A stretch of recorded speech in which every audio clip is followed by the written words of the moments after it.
Osasunerako eskubidea arrisku larrian dago Euskal Autonomia Erkidegoan. Osasun sistema publikoaren etengabeko neharriadura eta privatizazioa jasaten ari gara.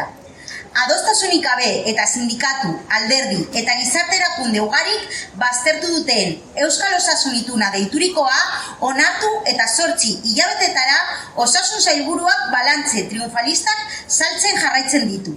Egiturazko arazoek bere horretan jarraitzen duten bitartean.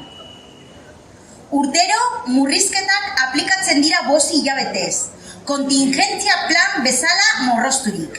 Zerbitzuen iztea, ordutegien murriztea, medikurik gabeko zentroak eta prestakuntza osatu gabe duten profesional egoiliarrekin hartatuak eta larrialdiak kolapsatuta. Narriadura honek asistentzia kalitatea eta osakidetzako langileen lan baldintzak okertzen ditu, lan zama eta lan ordu kargarekin. Behin-bekotasunarekin eta parte hartze soziala eta profesionala mugatzen duen kudeaketa eredu autoritario batekin. Narriadura honek asistentzia kalitatea eta osakidetzako lan baldintzak okertzen ditu. Ez dute benetako enplegurik sortzen eta maiz dira alferrikakoak. Betetzen zailak diren lanpostuak finkatzea lortzen ez duen heinean. Eta sistemak gainezka egiten duenean errezeta berdinera itzultzen da.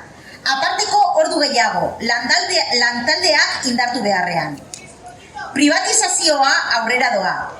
Aurten 500 milioi enpresa pribatuetara joango dira. Eta ez dago privatizaturiko zerbitzuak berreskuratzeko borondaterik. Dagoeneko 3 pertsonatik batek aseguru mediko pribatu bat dauka gainera. Helburua argia da. Arlo publikoa ahultzen da negozio pribatua indartzeko.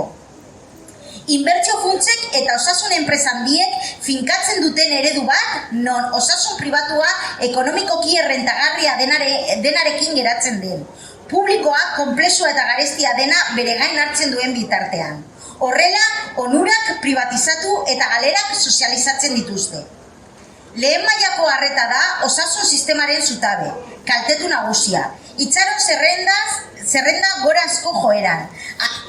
Baino gehiago, familia medikuntzan sartzeko, espezialitate batzuetan urtebetetik gorako atzerapena, eta asistentzia gainkargaren ondorioz agortutako profesionalak.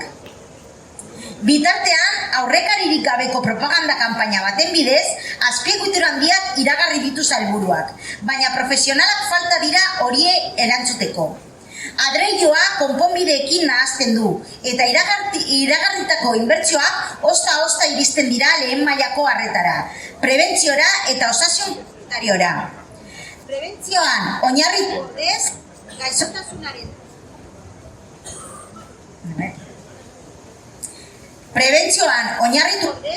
edo gaixotasunaren tratamenduan oinarritutako ez da entzuten, bai.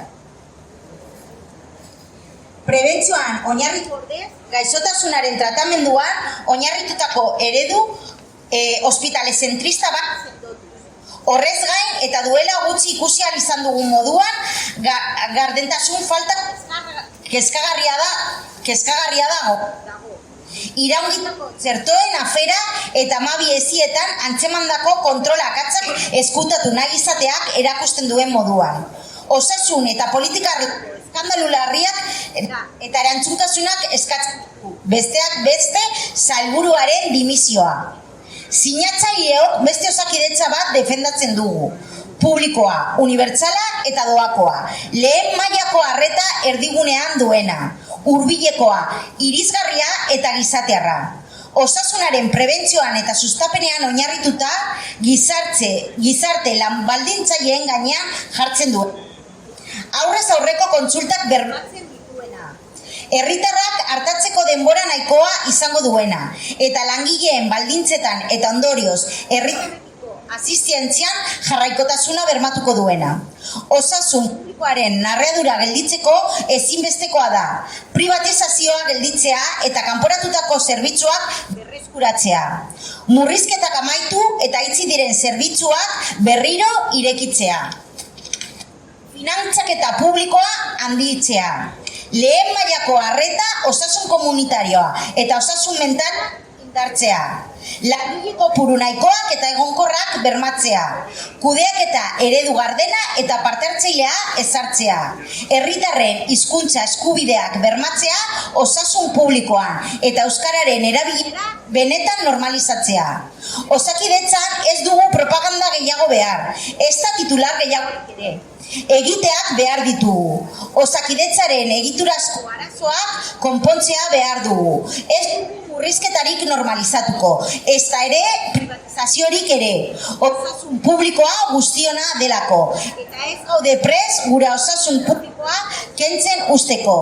Osasun publikoaren aldeko herri plataformak koordinakundetik dei egiten diegu sindikatuei, auzo elkarteei, gizarte mugimenduei, lan erakundeei, herritarren kolektiboei eta indar politikoei osasun sistema publikoaren defentsan indarrak batzeko.